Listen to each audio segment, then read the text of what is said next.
I was the failure everyone whispered about. Then the truth finally came out. People never said it to my face. They didn't have to.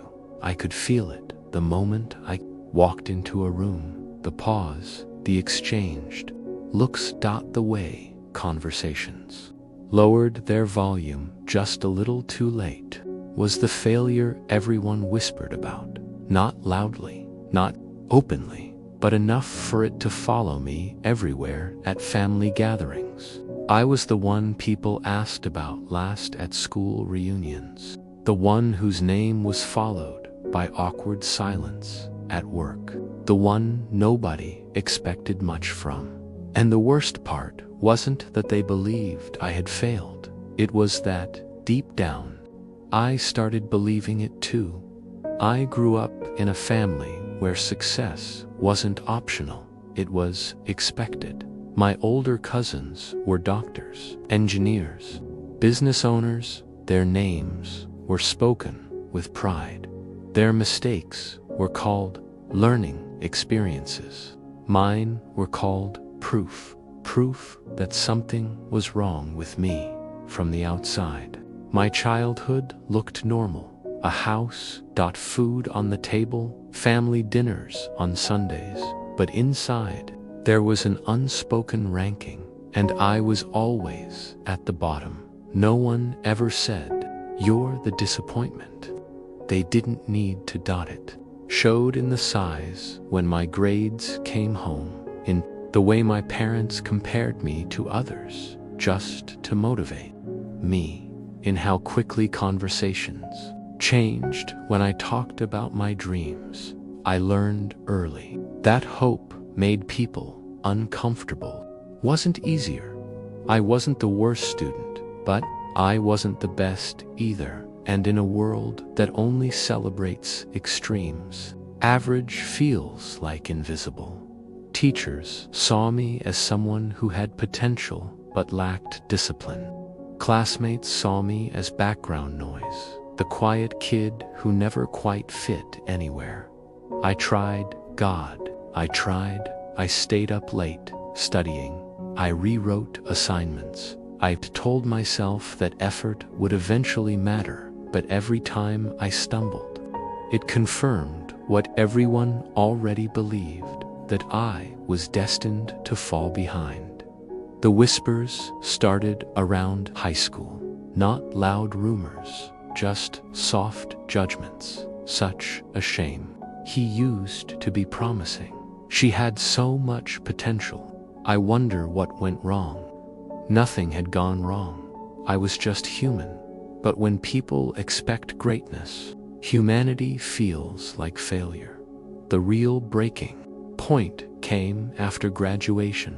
Everyone else seemed to move forward effortlessly. College, acceptances, scholarships, job offers. I watched from the sidelines as names were celebrated, futures toasted, photos shared. When it came to me, explanations filled the space. I'm still figuring things out. I'm taking some time. I have a plan. I didn't. What I had was fear. Fear of trying again and confirming what everyone already thought. I took jobs never talked about, temporary work, night shifts, positions with no future, just survival. I told myself it was temporary, but temporary has a way of becoming permanent when shame keeps you quiet. At family events, I avoided questions. I arrived late and left early. I learned how to smile. While feeling completely hollow, people stopped asking.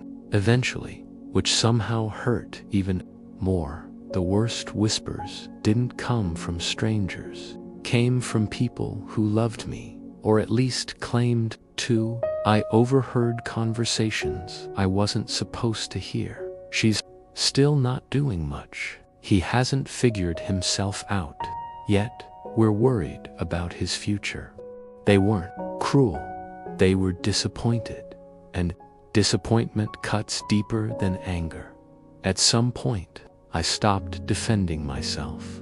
I nodded. I agreed. I laughed along when people made jokes about my lack of direction. If I joined them, maybe it wouldn't hurt as much, but it did. Every single time, there's a special kind of loneliness that comes from being surrounded by people who think they know your story. They see the outcome, but not the struggle. They judge the delay, not the obstacles. They assume laziness instead of exhaustion, and slowly, you start shrinking. You stop sharing ideas. You stop dreaming out loud. You stop believing that your version of success is valid. I became smaller to fit their expectations. The night everything changed didn't start dramatically. No storm, no argument, no big announcement, just another evening where I felt like I didn't belong in my own life. I had gone to a family dinner I almost skipped. I already knew how it would go. The same conversations, the same subtle comparisons, the same unspoken relief that I wasn't doing worse, but no excitement that I was doing better. I sat at the table, smiling, nodding, disappearing, until I heard something that stopped me cold. I wasn't meant to hear it. That's what made it worse. Two relatives talking in the other room. Low voices, careful words, but not careful enough. Really had what it takes. Yeah, some people just aren't built for more. I don't remember what happened next, not clearly. I remember my chest tightening, my ears ringing, my hands shaking. Something inside me cracked loudly, quietly. I left without saying goodbye. I drove aimlessly, the city lights blurring through tears I refused to acknowledge. I had tried to prove them wrong that night. I almost let them be right. I sat in my car, parked somewhere unfamiliar, asking myself the question I had avoided for too long. What if this is it? What if they're right? What if this is all I'll ever be? And then another thought followed, one I had never allowed myself to consider. What if they don't know the truth? Because there was a truth no one ever asked about. A truth hidden behind polite smiles and vague answers. A truth that explained everything. And for the first time, I realized something terrifying and empowering. At the same time, I wasn't failing, because I was weak. I was surviving something no one ever saw. I went home that night with a different kind of silence, not the heavy one I was used to, a sharp one, the kind that forces you to face yourself. I sat on my bed, staring at the wall, replaying moments from my past with new eyes. The exhaustion I could never explain, the responsibilities I carried alone, the choices I made that looked like mistakes from the outside. They weren't failures, they were sacrifices, and no one knew. That's when I understood something crucial. The whispers weren't going to stop. The truth meant risking everything. It meant exposing pain I had buried. It meant challenging a narrative everyone was comfortable with. It meant standing up after years of staying small. And I didn't know if I was strong enough yet, because the truth had consequences. It would change how people saw me. It would change how I saw myself. And once it was out, there was no going back. I lay there, staring at the ceiling, asking myself one final question. Do I stay the failure everyone thinks I am? Or do I finally let the truth speak for itself? I didn't know it then, but the next decision I made would expose a secret that had been buried for years, a truth that would silence the whispers and force everyone who judged me to face something they never expected. The truth didn't come out all at once. It never does. It leaks, it pushes, it demands to be acknowledged. That night, after I asked myself whether I would stay silent or finally speak, I didn't suddenly become brave. I became honest, and that was harder. I started by admitting something I had never said out loud. I wasn't behind because I lacked ambition. I wasn't lost because I was lazy. I wasn't failing because I didn't care. I was exhausted for years, and no one noticed because I never complained. When I was younger, something happened in my family that nobody talks about now, not because it wasn't serious, but because pretending it didn't happen was easier. A quiet crisis, the kind that doesn't make headlines but rearranges lives. Responsibilities shifted overnight. Stability disappeared. Someone had to hold things together, and without anyone asking, that someone became me, while others were focused on grades, parties, and future plans. I was learning how to be an adult before I was ready.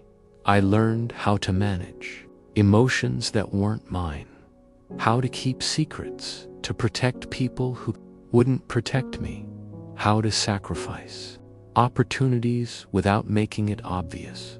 From the outside, it looked like I wasn't trying hard enough. From the inside, I was barely surviving. There were mornings I went to school without sleep, nights I worked instead of studying, moments where I chose responsibility over ambition again and again. Not once did I think of myself as noble for it. I thought it was normal. That's the thing about invisible struggles. You don't realize how heavy they are until you finally put them down. The whispers started early because the results showed before the reasons. Did grades slipped, focus faded, energy disappeared. People saw the symptoms, not the cause. Teachers wrote comments, relatives shared opinions, friends slowly drifted away. No one asked what was happening at home. They assumed they already knew. I learned how to answer questions without answering them. How are things going? Fine. What are your plans? Still deciding. Why don't you push yourself more? I'm working on it. Each vague answer built the version of me they would later judge, and I let them, because explaining the truth felt impossible. There's a fear that comes with being the responsible one. You're afraid that if you fall apart, everything else will too. So you hold it together. You absorb the pressure. You stay quiet, and slowly, people stop seeing you as strong. They start seeing you as stagnant. By the time adulthood arrived, I was already burned out. But burnout doesn't look dramatic from the outside. It looks like hesitation, like lack of ambition, like wasted potential. Exactly what they whispered the night I overheard those words at the family dinner. Something shifted, not because they were cruel, but because they were wrong. And for the first time, I realized something dangerous. I had allowed their version of my story to replace the truth, even inside my own head. The next weeks were uncomfortable. I started noticing things I had ignored. How often people talked about me instead of to me. How easily they assumed they understood my choices. How rarely anyone listened when I tried to explain, even a little. I wasn't invisible because I lacked value. I was invisible because my silence made it convenient. The truth wanted out, but it was messy. It involved family. It involved pain. It involved admitting that things weren't as perfect as everyone pretended, and breaking that illusion felt like betrayal. So I hesitated. Then something happened that removed my choice. A conversation that was never meant to include me. A casual comment that crossed a line. Someone said, laughing, "Well, we all know how that turned out." And suddenly, I was done protecting a lie that was destroying me. I didn't plan the moment. I didn't rehearse it. I just spoke. It started small, not an accusation, not a confrontation, a correction. That's not what happened. The room went quiet. People looked confused, uncomfortable. Someone tried to laugh it off, but I kept going. I said things I had never said before, about the nights I worked instead of studying, about the responsibilities I carried in silence, about the choices I made that weren't mistakes, but necessities. At first, no one responded. Then came disbelief, then defensiveness, then something unexpected. Shame, because the truth has weight, and once it's spoken, it changes the air in the room. People started connecting dots they had ignored, moments they misinterpreted, choices they judged too quickly. The whispers didn't stop immediately, but they changed. Some people apologized, quietly, awkwardly. Others avoided me. They didn't want to face what they had assumed. And a few did something that surprised me the most. They listened, really listened. But the biggest change wasn't in them, it was in me. For the first time, I stopped seeing my past as a list of failures. I saw it as evidence of resilience. I wasn't behind, I was carrying weight no one else did.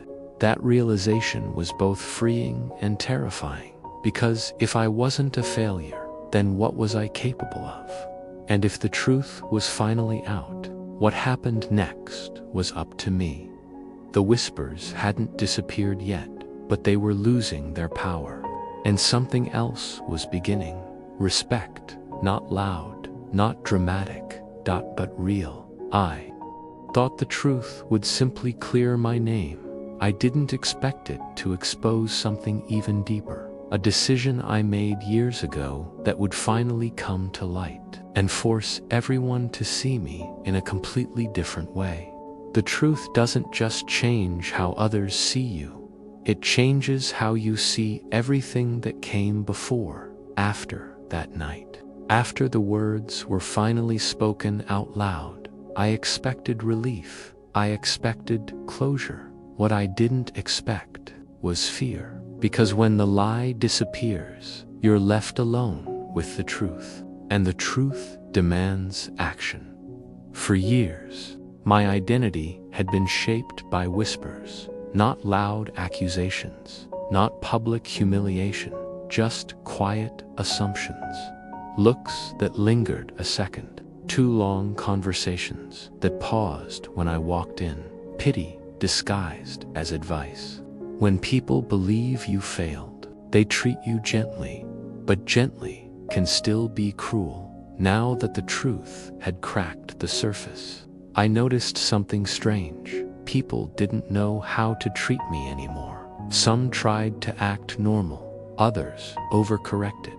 A few avoided me completely because my story no longer fit the role they had assigned. And then the deeper truth surfaced, the one I had buried even from myself years earlier. During the worst period of my life, I had made a decision that no one knew about, not because it was shameful, but because it was invisible. I turned down an opportunity that would have changed my entire trajectory, a scholarship, a career path, a chance to leave. I said no, not because I didn't want it, but because someone had to stay. Someone had to keep things from falling apart at the time. I told myself it was temporary, that I would catch up later, that sacrifices were normal, but later never came. And slowly, that decision became the foundation of the failure they whispered about. I never explained it, because explaining would have meant exposing everything else, so I carried it alone. When people finally started listening, I realized something important. They didn't just misunderstand my past, they misunderstood me. They thought I lacked ambition. But ambition was the very thing I had sacrificed. That as conversations continued, pieces fell into place. Relatives remembered moments they had ignored. Teachers recalled things that didn't quite add up. Friends admitted they never asked because they assumed. The story rewrote itself in real time. Then came the hardest moment. Someone asked a simple question. Why didn't you tell us? I didn't answer right away, because the honest answer wasn't easy. I didn't tell them because I was afraid. Afraid they wouldn't believe me. Afraid they would minimize it. Afraid that speaking up wouldn't change anything. But most of all, I was afraid that if I spoke, I would finally have to face what I lost. There's a strange comfort in being misunderstood. As painful as it is, it gives you an excuse to stop hoping once the truth is out. You can't hide behind survival anymore. You have to choose what comes next. And that's when everything shifted. Not externally, internally. I stopped trying to prove anything. I stopped explaining myself to people who only listened after the outcome changed. I started focusing on rebuilding something I had neglected for years. Myself. It wasn't dramatic. No overnight success. No viral redemption moment. Just small, deliberate choices. I went back to learning not to impress, not to compete, but to reclaim curiosity. I took risks without asking permission. Applied for things I thought I had missed my chance at. Spoke in rooms where I used to stay silent. Not loudly, confidently. Something unexpected happened. People began seeking my perspective. Not out of pity, out of respect. Because when you survive quietly, you develop insight. Others don't. You see systems differently. You understand pressure. You recognize resilience before it shows results. The same people who whispered before now asked questions. How did you handle that? What kept you going? Would you do it again? I didn't answer with bitterness, because bitterness would have given the past too much power. Instead, I told them the truth. I didn't fail. I adapted. The final revelation came months later. In a conversation I didn't expect, someone who had been central to the secret finally spoke publicly. Not dramatically, just honestly. They acknowledged what happened, what I carried, what they never said thank you for. That moment didn't erase the past, but it rewrote the narrative permanently. There was no more doubt, no more whispers, no more maybe. The truth was complete. And here's the thing no one talks about. Being cleared doesn't feel like victory. It feels like responsibility, because now you can't pretend you're small. I wasn't the failure they whispered about. I was the one who absorbed the cost. And once that was undeniable, everything changed. Today, when people hear my story, they're surprised, not by the struggle, but by the outcome. They expect anger, regret, resentment. What they don't expect is peace. Because I learned something crucial. Silence doesn't make you weak, but staying silent forever does. The truth doesn't just free you from others' judgment. It frees you from your own final. Message to the VILYR. You're the one people whisper about. If your story has been rewritten without your consent, if you're carrying weight no one sees, know this: the truth has a way of surfacing. And when it does, it doesn't just clear your name, it reveals your strength. Sometimes, the person everyone thought failed was actually the one holding everything together. And once the truth comes out, there's no going back, only forward.